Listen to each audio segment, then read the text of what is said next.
ফিলিস্তিন, একটি আহত ক্ষতবিক্ষত দেহ, লাখো শাপদের দল যে শরীর খুবলে নিচ্ছে তাদের হিংস্র নখর দিয়ে। যুগে যুগে ফিলিস্তিনকে মুক্ত করেছেন সালাহ উদ্দিন আইয়ুবী, নাজমুদ্দিন আইয়ুব, সাইফুদ্দিন কুতুজ এবং রুকনুদ্দিন বাইবার্স প্রমুখ দিকপাল মহাবীরেরা। কিন্তু আজ তারা নেই। সেজন্য কি ফিলিস্তিন মুক্ত হবে না? ফিলিস্তিনের মুক্তির জন্য কি আমাদের কিছুই করণীয় নেই? অবশ্যই করণীয় আছে।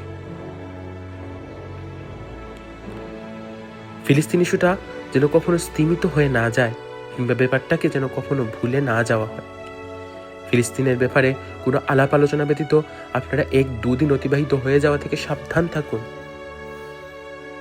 অনুধাবন করুন, পদক্ষেপ নিন, প্রতিটা মহলে পদক্ষেপ নিন, প্রতিটা স্থানে পদক্ষেপ নিন, প্রতিটা সময়ে পদক্ষেপ নিন, প্রত্যেক পরিস্থিতিতে পদক্ষেপ নিন।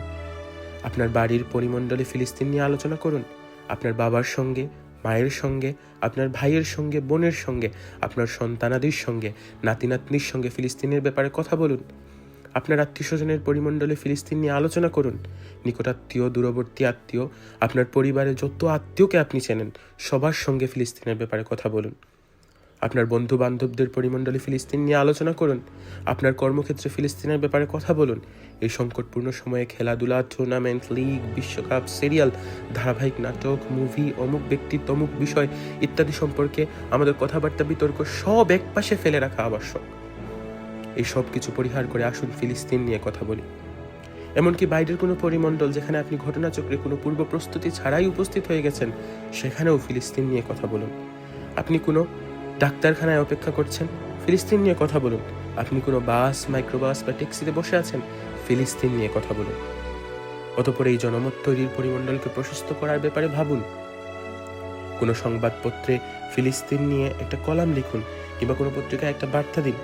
মাদ্রাসা বা বিশ্ববিদ্যালয়ের দেয়ালিকায় একটা প্রবন্ধ লিখুন। মসজিদে, ক্লাসে বা রাস্তায় 2-3 মিনিটের তরিত কিছু সাধারণ বক্তব্য রাখুন। কোনো শহীদী অপারেশন সম্পর্কে সংবাদ প্রদান কিংবা ফিলিস্তিনের জন্য দোয়া প্রার্থনা করুন। আপনি সক্ষম হলে জুমার খুতবা দিন, আর না হয় খতিব সাহেবকে ব্যাপারে পরামর্শ দিন। আপনার ঘরে একটা সাংস্কৃতিক বৈঠক করুন। বৈঠকে আপনার বন্ধুদেরকে দাওয়াত দিন।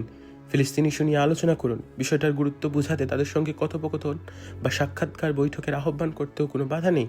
তাদের সঙ্গে কথোপকথন করুন, ব্যাপারটা ব্যাখ্যা করুন। ইন্টারনেটে আপনার পরিচিত যে কোনো ব্যক্তি কিংবা পৃথিবীর যে কোনো প্রতিষ্ঠান ও সংগঠনের কাছে কিছু বার্তা পাঠান। মুসলিম ও মুসলিম সবার কাছে মেসেজ দিন। তাদের কাছে ব্যাপারটা ব্যাখ্যা করুন। ইহুদিদের দুষ্ত্রুটি তুলে ধরুন। ইহুদিদের প্রচার মিডিয়ার বিপরীতে আপনি বিশ্বব্যাপী একটি জনমত তৈরি করুন। জেগে উঠুন, জাগিয়ে তুলুন। এখন আর